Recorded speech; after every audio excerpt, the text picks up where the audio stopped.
आप सभी को राधे राधे।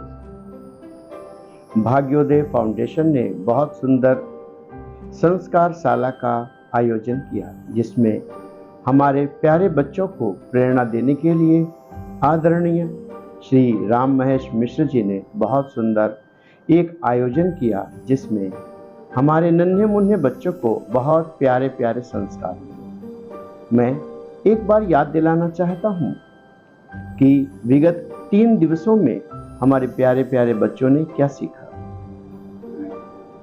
श्री राम महेश मिश्र जी ने पहले ही दिन बताया था कि हमारी आदतें, हमारे संस्कार एक रेलगाड़ी की तरह हैं, जो धीरे धीरे अपनी गति को बदलते जाते हैं। रेलगाड़ी धीरे धीरे एक साथ 2 रेलगाड़ियां चलती हैं, लेकिन एक धीरे धीरे मुड़ते मुड़ते दिल्ली पहुंच जाती है और दूसरी कलकत्ता पहुंच जाती है।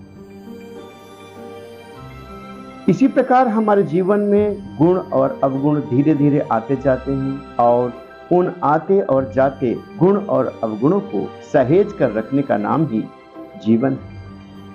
मेरे प्यारे बच्चों, तुमने बहुत तन्मयता से, बहुत प्यार से बहुत सारी प्रेरणादायक स्टोरी सुनी। बहुत से तुम्हारे प्रश्न हमारे पास हैं, और उनमें से एक बहुत सुंदर प्रश्न सबका है। एक बैड हैबिट हम सबके पास है। हमारे पास भी वो बैड हैबिट बहुत दिनों तक रही, किसी से कहना नहीं। उसका नाम था गुस्सा, एंगर, क्रोध। यह सबके जीवन में होता है, आपके जीवन में भी होगा। एक नगर में एक छोटा सा बच्चा रहता था। बहुत प्यारा था, सुंदर था, बड़ी बड़ी उसकी आंखें थी। उसके पिता उसे बहुत प्यार करते थे, गांव के लोग भी उसे बहुत प्यार करते थे, लेकिन वो बात बात में गुस्सा करता था, मुंह से गंदी गंदी बातें निकाला करता था। कभी किसी की मटकी तोड़ देता था, कभी किसी की साइकिल की हवा निकाल दिया करता था। और जब गांव वाले कुछ कहने आते थे तो वो बहुत गुस्सा करता था, और गुस्से में घर के बर्तन तोड़ देना, बच्चों पर शरारत कर देना, किसी को कंकड़ उठा करके मार देना, अपनी माँ को उल्टी सीधी बातें कहना, अपने टीचर को भी उल्टी सीधी बातें कहा करता था। इस बात को लेकर गांव वाले, स्कूल वाले सब बहुत परेशान थे। एक दिन की बात है, उसके पिता ने एक संत के पास जाकर अपने बच्चे की समस्या को बताया। उस संत ने कहा कि देखो, अपने बच्चे को इस प्रकार समझाना कि उसकी समझ में भी आ जाए, और फिर वो आगे जीवन में लोगों के लिए प्रेरणा बन जाए। पिता खुशी खुशी अपने घर आया, आकर अपनी पत्नी को बताया, और जैसे ही उसके बच्चे ने अपनी क्रोध किया तो उसे गोद में उठा लिया। बेटा, क्या तुम इस गुस्से को छोड़ना चाहते हो? बेटे ने कहा, हाँ पापा, मैं इस गुस्से को छोड़ना चाहता। तो पापा ने कहा, बेटा, जब तुम्हें क्रोध आए, गुस्सा आए, तो सामने एक पेड़ है, उस पेड़ के ऊपर तुम एक कील को ठोक देना। यह कहकर उसके पिता ने एक कीलों से भरा हुआ थैला उस बच्चे को दिया, एक हथौड़ी दिया। अब उसे तो ये खेल समझ में आया, ये तो बहुत सुंदर खेल है, और इस कारण से उसने थोड़ी गुस्सा किया, दिन में 4 बार गुस्सा किया, और 4 कीलों को उस पेड़ के ऊपर ठोक दिया। अगले दिन उसने 8 बार गुस्सा किया और उन कीलों को ठोक दिया। ऐसे वो करता रहा।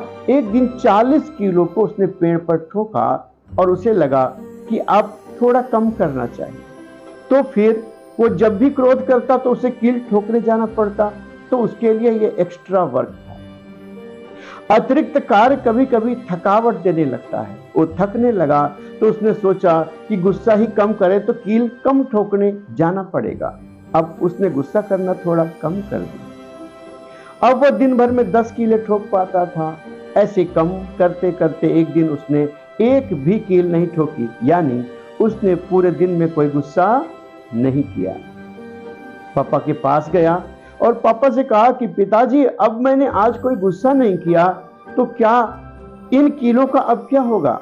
बोले, बेटा, जिस दिन तुम गुस्सा ना करना, जिस दिन तुम अच्छा काम करना, उस दिन इसमें से एक कील उखाड़ लेना। जितनी बार तुम मुस्कुरा के काम करना, उतनी बार उन कीलों को उखाड़ते जाना। ऐसा करते करते 6 महीने का समय व्यतीत हो गया। उस बच्चे ने गुस्सा करना बंद कर दिया और सारी कीलों को निकाल लिया। अपने फादर से कहा, पिताजी अब देखो मैंने सारी कीलों को निकाल लिया है, अब तो मैं अच्छा बालक बन गया। तो पिता ने मुस्कुराते हुए कहा, बेटा तुम निश्चित ही एक अच्छे बच्चे बन गए हो और भविष्य में तुम क्रोध भी नहीं करोगे, लेकिन जो कीलों के निशान हैं उनका क्या? जो तुमने बुरे कर्म किए उनकी यादें तो अभी शेष रह गई हैं। इसलिए मेरे प्यारे बच्चों, तुम्हें कभी कहीं पर अनर्गल क्रोध नहीं करना। भूख लगे तो करो, अगर कोई सताता है तो करो, लेकिन बिना कारण से बात बात पर गुस्सा नहीं करना। ये अच्छा नहीं लगा तो गुस्सा कर दिया, पापा ने तेजी से बोला तो गुस्सा कर दिया, टीचर ने डांटा तो गुस्सा कर दिया। अब अगर टीचर डांटती है तो हमें क्या सोचना है? एक टीचर हमारे भले के लिए हमें डांट रही है, और दूसरा आपको पता है, आप इस ग्रुप में कमेंट लिख के बताएंगे जब टीचर और मम्मी पापा डांटेंगे तो हमें भीतर क्या रिस्पॉन्स करना है, हमें भीतर एक्सेप्ट करना है। और कितने माइंड होते हैं और हमारे माइंड में कितने न्यूरॉन्स होते हैं, यह सब हमें जल्दी से जल्दी राइट कर आप लोग भेज देंगे। मिलते हैं आपको अगली वीडियो में अपने बच्चों के साथ। राधे राधे।